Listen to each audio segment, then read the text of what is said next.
আসসালামু আলাইকুম। আমি এই মুহূর্তে দাঁড়িয়ে আছি বাংলাদেশের সবচেয়ে বড় নৌঘাটি পটুয়াখালী জেলার কলাপাড়া উপজেলার লালুয়া ইউনিয়ন পরিষদের এই নৌঘাটিতে। আপনারা আমার পিছনে যে দেখতে পাচ্ছেন যে বিশাল এলাকা, এটা হচ্ছে নদী। আর নদীর ওই পারে যে বড় বড় দেখতে পাচ্ছেন ওটা হচ্ছে বাংলাদেশের তাপ বিদ্যুৎ কেন্দ্র। এক টুকরো রাশিয়া যেন আমরা দেখতে পাচ্ছি এখান থেকে। আর তার সাথে দেখতে পাচ্ছেন একটা নৌঘাটি, যেটা শুধুমাত্র নৌবাহিনীর সদস্যরা ব্যবহার করে।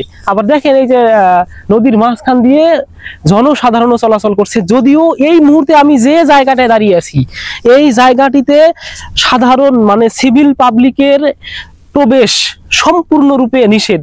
আমি বিশেষ সুবিধা নিয়ে আলোচনা সাপেক্ষে এখানে এসেছি। এই জায়গাটিতে শুধুমাত্র নৌবাহিনীর সদস্যরা চলাচল করে। এখানে মানে এটা হচ্ছে বাংলাদেশের সবচেয়ে বড় নৌঘাটি। এখানে নৌবাহিনীর সদস্যদেরকে ট্রেনিং দেওয়া হয় এবং আরো মানে নৌবাহিনী সংশ্লিষ্ট যে কাজগুলো এই এলাকাটিতে করা হয়, এই নৌঘাটিতে করা হয়। জনশ্রুতি আছে যে এটি এশিয়া মহাদেশের সবচেয়ে বড় নৌঘাটি। এর সত্য মিথ্যা আমি বিষয়টা জানি না, বলতে পারতেছি না, তবে বাংলাদেশের সবচেয়ে বড় এটা সুনিশ্চিত। এই যে এলাকাটা দেখতে পাচ্ছেন, এখানে নৌবাহিনীদের ট্রেনিং করা হয়। আর এই পাশে সবুজ বনানী, দেখুন একটু ঘুরে দেখান, নৌবাহিনীর সবুজ এলাকা। এই এলাকায় নৌবাহিনীর সদস্যরা ঘুরে বেড়ায়।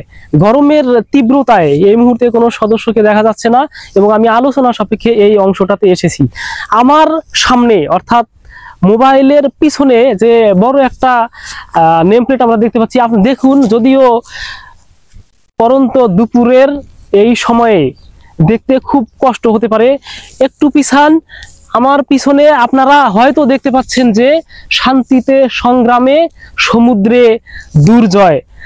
আমার আগে এখানে এসে সম্ভবত কেউ ভিডিও করেনি এবং এখানে ভিডিও করা যেহেতু সম্পূর্ণরূপে জনসাধারণের সম্পূর্ণ প্রবেশাধিকার নিষেধ, সেক্ষেত্রে এখানে কেউ আসতে পারেনি।